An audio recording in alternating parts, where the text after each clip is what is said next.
Don't Do Disney without us. My name is Daniel. And my name is Zach. And welcome back to our channel. It's a little channel where we like to talk about all things Disney and adjust our microphones. That's what we like to do. Whether it be the theme park. Wow, that was loud. Whether it be the theme the theme parks? Yeah, that's what we do. We talk about all things Disney. Yeah, that's all. I'm just going to leave it right there. So rather than write a brand new intro, you're just going to cut it short? You know, they say you have about a minute to convince people on YouTube to keep watching, and we've used it. We've already used that minute. Sorry, we've lost them. Anyway, yeah, we like to talk about all things Disney. Be that the movies, the theme parks, the streaming services, services, blah, blah, blah. Et cetera. Everything except sports. Don't like to talk about sports. Except running. Yeah, except running. Which we're talking about today. Crazy. I started running like a year and a half ago, and if you would have told me a year and a half ago that it would be such a big part of my life, I don't know I believe you. I don't know that I would believe that would be the case. And yet here we are talking about Run Disney yet again. We are not, by the way, a Run Disney specific podcast. That just happens to be a decent part of our lives right now. So we did the Wine and Dine marathon or half marathon weekend where we did the 10K, and then we talked about that on the last show. But then in the meantime, we've gone off and done on the Walt Disney World Marathon weekend. That is the one weekend a year when Run Disney actually does a full marathon. We did not do it. We didn't do a full marathon. No, we do, however, know people who did. Yeah. And congratulations. But we did do the 10K. So we were there to do the 10K, the Chippendale 10K during the marathon weekend. Very different experience, I feel. The Wine and Dine, it was a little bit chilly in the morning when we got there, but it wasn't bad. There was nothing, horrible. No. But this, what are you touching? Yeah. One moment, please. That needs to be. I'm really hearing a cord in my ear. I'm so sorry, dear listener. We do, in fact, know how to do a podcast. I'm so sorry. Anyway, a noticeable difference because at the marathon weekend, it was downright cold. When you're out in that parking lot at 4 a.m. in the morning in January. You needed long shirts, long pants, and those Mylar blankets that interfere with your chip if you cross the start line with them. Something I did not know and I learned on this race. So here you go, a little gift to you. You're welcome. A lot of people will wear throwaway, no better word for it, throwaway like sweatpants and hoodies that they'll get at Walmart for very cheap or some discount roadside stand in their hometown, whatever. Anyway, the point is somewhere along the race when they've heated up, they will take those clothes off and throw them to the side of the road. And although I saw a little bit of that in the previous race, and I'm like, wow, they're forcing people to like clean up these, their crap for them. I have now found out that Disney will take all those clothes and donate them to local homeless shelters and stuff. So the clothing does get donated. So if you want to go that route, it's a good route to go. Otherwise, you're going to be carrying around.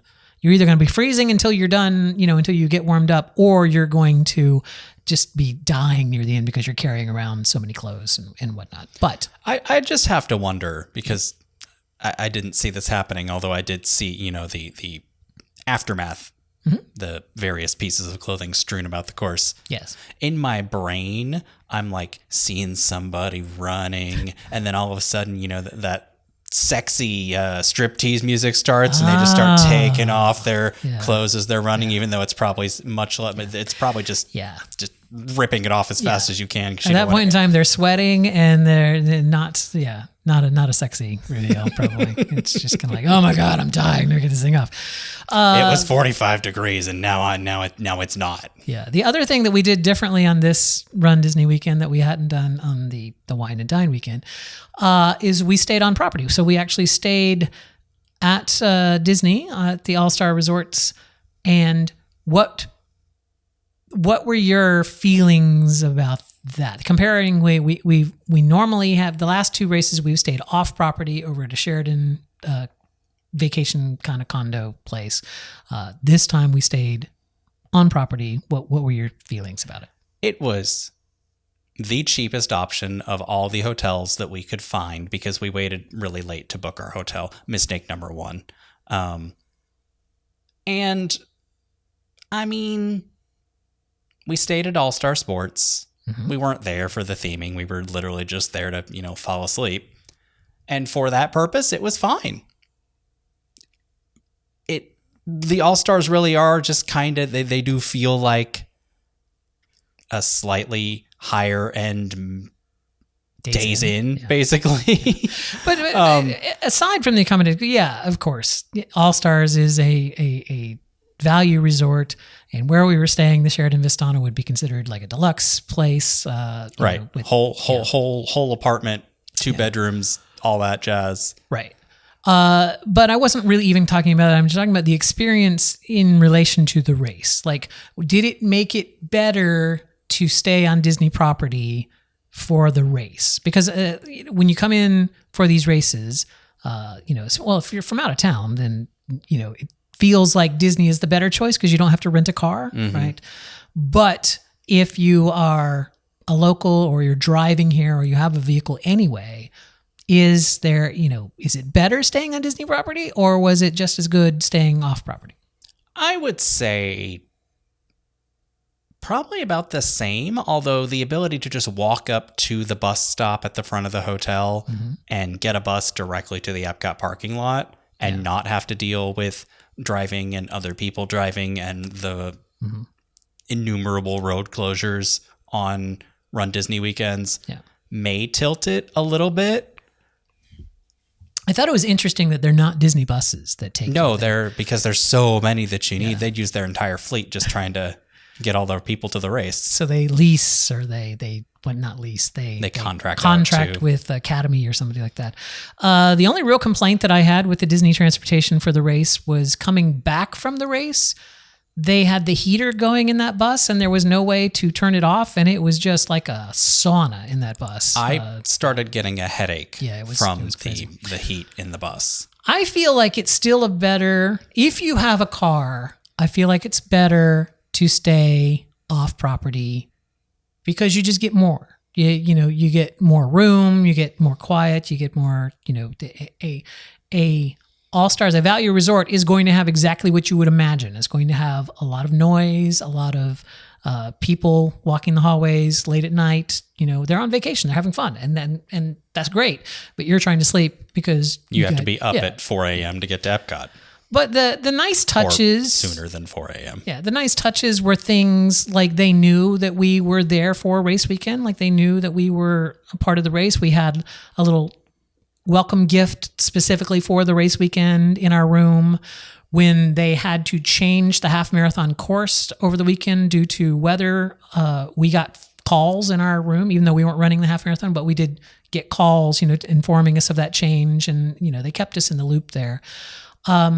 It was, I still feel like even with all that, it's still, Disney just charges so much for those rooms, and it's just so hard to justify when you can stay in a 2-bedroom, 2-bath, fully furnished apartment with a dining room, a balcony, a kitchen, full-size refrigerator, multiple restaurants on property, your own washer and dryer, everything like that. When you can stay there for $200 a night, and it's 15 minutes from Epcot, right? It's a super easy drive right into property.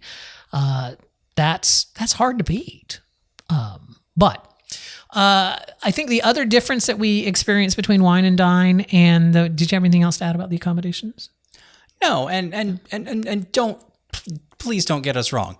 If you want to stay on property at the value resorts because that is what fits you and your budget and lifestyle, that is great. I don't even think it's a budget. If you're coming down and, from out of town to run one of these races and you're not going to rent a car, because rental cars are not cheap. Rental cars are not cheap. And I think that's why a lot of the Disney resorts are more expensive, is because you're giving up having to have a rental car for, a week while you're here. But yeah, I just feel like for us, if you have a car, and that's why I preface that. If you have a car, I feel like it's better to stay off property. But yeah, if you want to avail yourself of Disney transportation, then yeah. Yeah, it was my first time staying at an All-Star, probably my only time staying at an All-Star. I wasn't mad about it. Okay. It's a lovely place. It's they had a nice food court. on the day we left, Mm-hmm. we had breakfast in the food court. Yeah. And that was surprisingly good. Yeah. For a Disney hotel breakfast. Yeah. Normally Disney breakfasts specifically, not brunches, Mm-hmm. are kind of hit or miss, mostly miss. But the breakfast we had, which was like the loaded potato barrel tater tot bowl, was actually really good. Okay, so moving on. The other thing that we noticed in the difference between Wine and Dine weekend and Marathon weekend is just the crowds. The Marathon weekend is crazy busy. I mean, Wine and Dine is busy, but Marathon weekend takes it to a new level. Do you think that's because it attracts more professional-esque runners who run the full marathon? Partly that, partly because dopey is such a thing. For those of you not in the Run Disney World, there's a thing called the Dopey Challenge that you can only do during Marathon weekend, and that's where you run all 4 races, 4 days in a row. So you're doing 48.6 miles. You get your own, separate medal for that, your own separate medal and shirt, kind of a thing there. And I feel like that has become a thing, like I want to do a triathlon, or I want to do, some kind of, it's almost like a bucket list thing, I think, that a lot of people want to do. And you can only do it on Marathon weekend. And I think that's. I think Marathon weekend is like the original. Like, isn't that the original? You're asking me, and I don't know the answer to that. I feel like that's the original. Like, they added the other weekends because now they do 4 weekends a year. But they added the other weekends because Marathon weekend was so No, now so they popular. do 6 weekends a year. Well, I'm talking about in Florida. So we do 4 in Florida. There's 2 in California. However, whatever the reason, it's really crowded. They're just lines where you wouldn't expect there to be lines, right? And so just know that. Like, we originally couldn't get in to the 10K. Right. Because it sold out. We went in through a charity so that we'd be able to run this 10K. By the way, the charity was great. They had a little get-together party, for all the runners that were running for them. They were super nice. Got to meet other people that were running there. It was great. I had a good time running for them. I don't know that I would do it again because I don't like hitting people up for money, but all in all, it was a good experience, I think. Right, and we had a relatively small donation cap. Yeah. I couldn't imagine. So the theme for the overall Disney weekend was 100 Years of Disney, and how that played out on the race courses was on the 5K, they had characters from the 20s through the 40s. On the 10K race course, they had characters from the 40s to the 60s. On the half marathon course, they had characters from the 70s through the 90s, I believe. And the full marathon, they had characters from the 2000s through today. So that meant that our selection of meet and greets and photos on the 10K were things that I don't feel really interested either of us. I had no emotional attachment to basically anything on the race course, and thus did not stop for any photos. Yeah. Which is kind of sad, because part of the fun of a Run Disney race is snapping photos with rarer characters. Yeah. And I don't feel like anybody they necessarily had out was particularly rare. Although I guess some of them, like Mary Poppins, no longer meets in Epcot. I guess. I need you to talk more into your mic. So, I'm sorry, people. I know Auntie Scott is sitting at home just going like, will you stop it? We just stop it. We just let him talk. I will push back on that a little bit. You look furrowed of brow. Are you upset? There's a hippo from Fantasia. That's very rare. The ballerina hippo. You hate Fantasia. I do. I didn't say I liked it. I'm just saying it's rare, though you don't see the hippo, the tutu wearing hippo from Fantasia often. There were Miss Bunny from Bambi, who we did have our picture made in the reunion. After the race. Yeah. We had our picture made with the orange bird in the expo. I mean, was that a character, or was it just a prop? Are you saying that's not the orange bird? No. It looked like the orange bird. Felt like the orange bird. But the just that era of animated films, we just didn't really have a lot of characters that appealed to us. Didn't have a lot. I think the worst to me, the biggest sinking feeling to me was when I was watching the videos from the actual marathon day, and they had both Ian and Barley from Onward out as photo ops. And of course, we named our cats Ian and Barley. Those are two of our favorite characters. So I was like, oh, I would have loved to have gotten a picture with Ian and Barley. So, but run the marathon next year. Maybe they'll have them. I don't think I can. I don't think I can run a marathon. Certainly not now.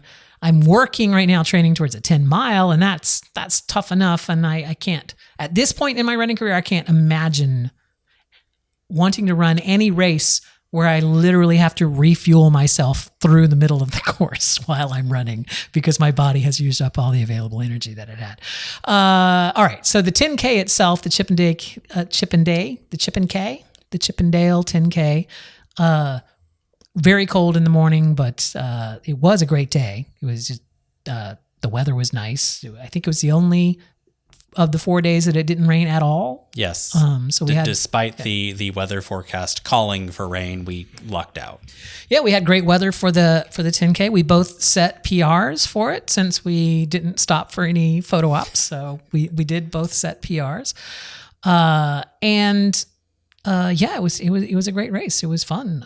We, as opposed to the Wine and Dine 10K where we ran on the roads a lot, the outside roads around the park. This one we ran all the way through Epcot, availing ourselves of all of Epcot. We didn't even do studios, right? No, we did. Yeah. We did Epcot and around the boardwalk.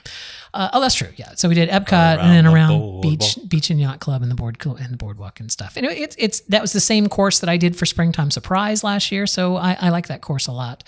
And I'm hoping that will be the course that they use for Springtime Surprise this year. Yes. Flip back to the crappy course for Princess Weekend and give us the good course for Springtime. I mean, we know people running in the Princess. I don't want to wish them a crappy course, but anyway, anything you want to add about the 10K? No, I enjoyed the race experience as a whole. I think because I despite setting up a personal record, which means I ran faster than I did the last time, mm-hmm. I wasn't literally limping around the park afterwards like I was in Wine and Dine. Yeah. So knock on wood for that. I feel like Wine and Dine, we also spent a lot of time in the parks after the race. Like we did, and before. Race, yeah. This one we kind of took it easy. We kind of we were there for the race, and that's what we did. We did the race. I mean, we obviously ate at places. Yeah, but we didn't do whole park days immediately beforehand. Okay, there you go. That's the Run Disney stuff. We won't talk about Run Disney again until later. I mean, we're going to try and sign up for the Halloween race in a couple weeks. So no, sign up for that is like months. You got months. Don't worry about it. You don't need to try to sign up for that 10K. Daniel is worried that because the Disneyland Halloween 10K is Haunted Mansion themed, that it's going to sell out within like 5 seconds. And it probably will, but we're still going to try and get in. Haunted Mansion 10K, Sanderson Sisters half marathon. Not even Sanderson Sisters. Sanderson Sisters with Minnie, Daisy, and Clarabelle as the Sanders Sisters. So the Sanderson Sisters as they appear at the Halloween parties. And the challenge medal is a Jack Skellington challenge. So I feel like that's going to go fast. That's going to go I mean, Run Disney races fast. Always go fast. Yeah. But and I don't think Disneyland accommodates as many runners as we can here in Florida. They can't. They don't have No, the I'm space. saying, so it's even more difficult to get in because of that. However, I feel like the 10K course at Disneyland is perfect because it's literally through both parks, so all of both parks, and that's great. Anyway, yeah, so we won't talk about Run Disney again until we talk about Run Disney, which will probably be next time. We're going to take we've already taken a small hiatus because holidays and other things are happening. And I know that every year we say we're going to get better at doing these podcasts on a more regular basis. And every year we kind of fail that. But we really had a good reason this time. We really had a good excuse this time around. We bought a new house.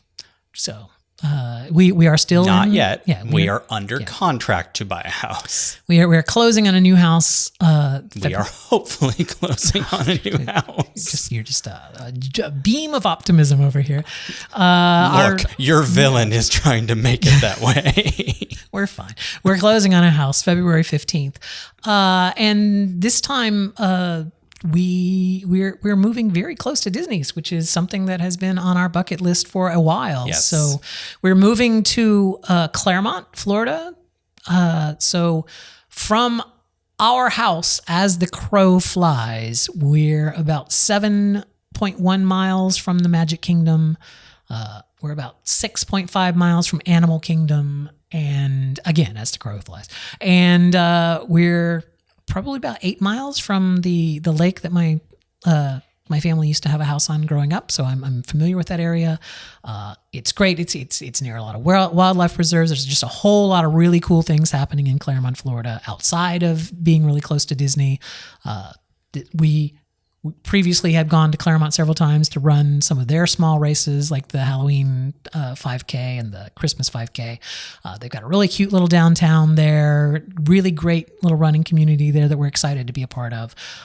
So yeah, we're really looking forward to moving. And it makes my eventual career move to Disney much easier, so that I'm not driving on I-4.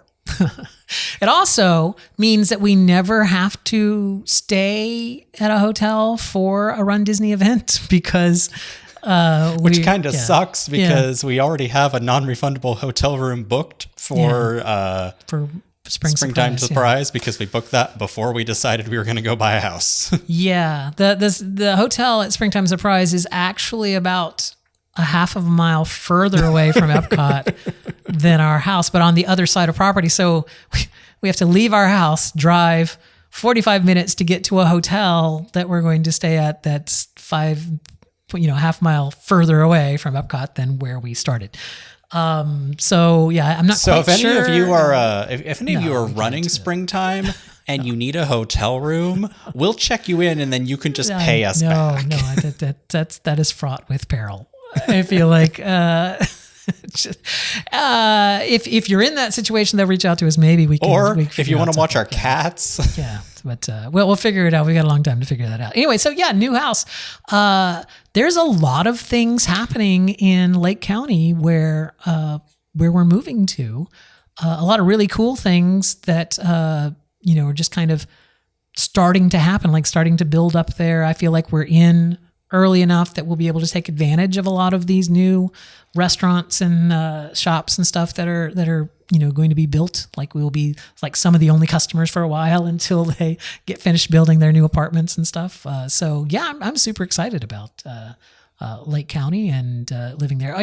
Technically, where we're moving is Four Corners, because it's kind of at the junction of Polk, Osceola, Orange, and Lake. But like I said, as the crow flies, we're about 7 miles from property. As the car drives, we're about 25 minutes from property. So, well, from a theme park, not just property, but from an actual theme park. Right. Anyway, any thoughts on the house? Or no, I'll just be glad when it's done, because I am stressing.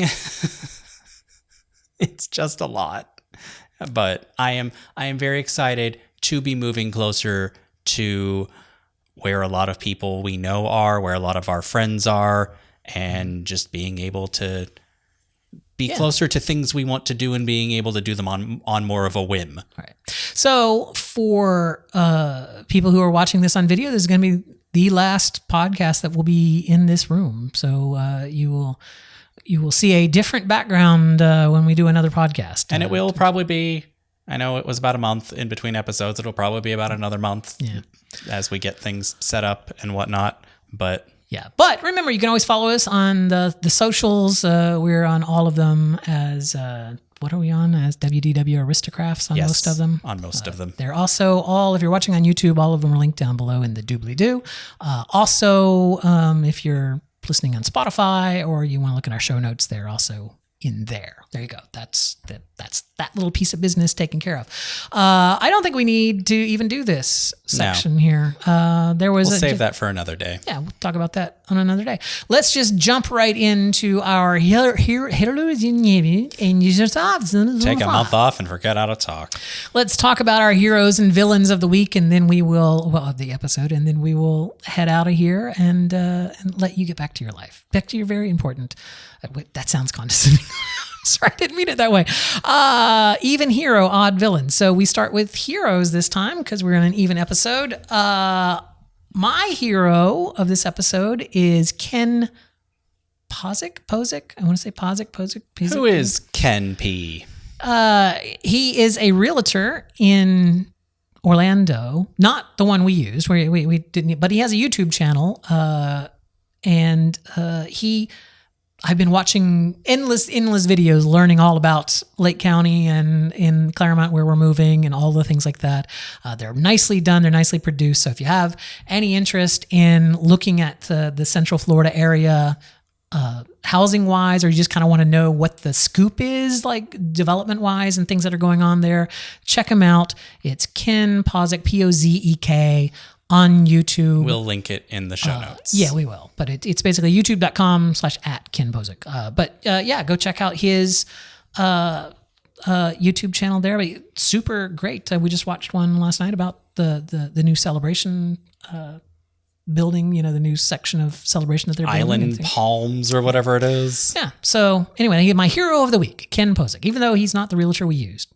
So I feel bad that I didn't list our realtor, Mandy, as my hero, but she doesn't watch this, so she won't know. Okay. Who's your hero of the week?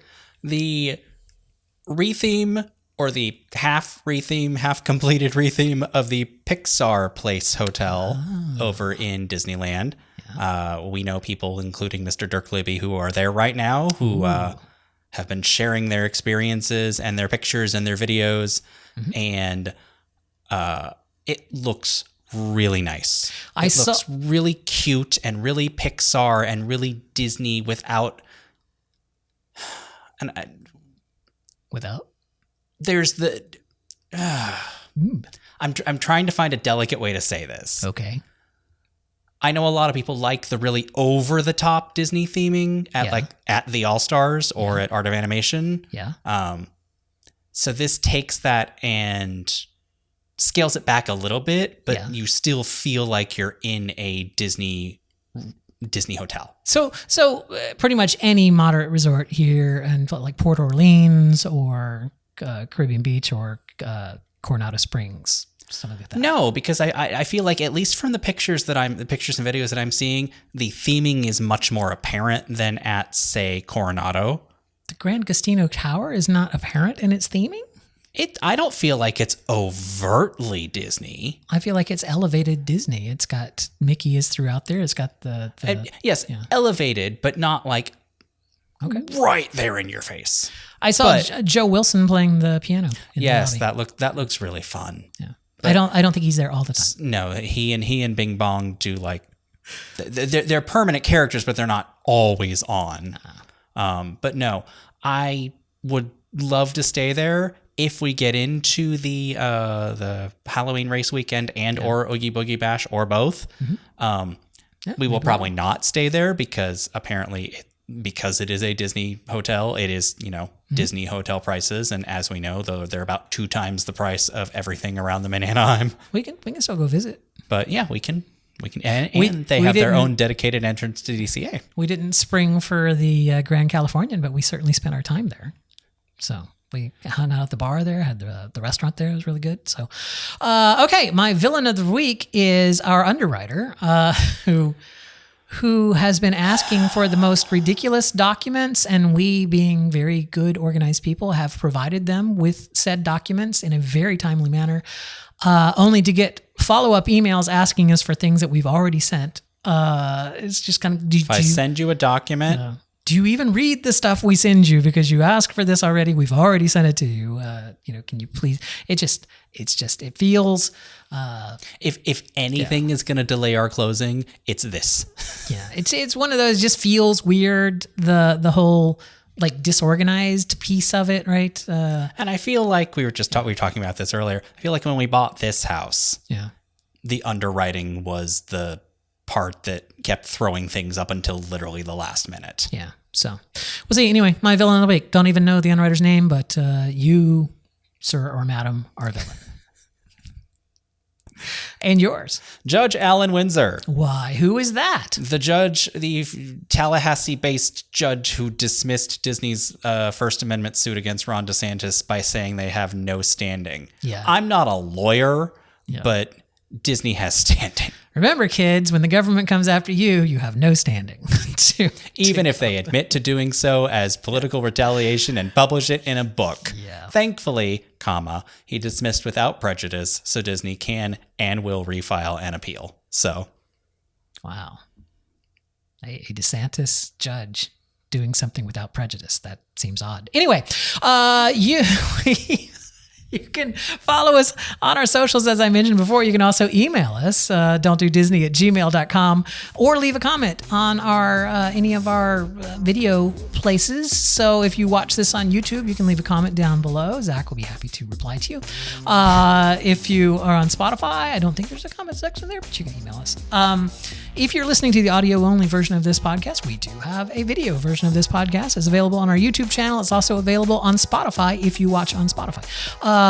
If you're watching the video version of this and you're like, hey, I would really like to listen to you guys in my car while I'm driving to work instead of like sitting down at the TV and watching you, because let's face it, you're not that good looking, then you can Don't say that. You can download our audio version. It's available everywhere where podcasts or fine podcasters are. Not where the bad ones are, just where the fine podcasters are.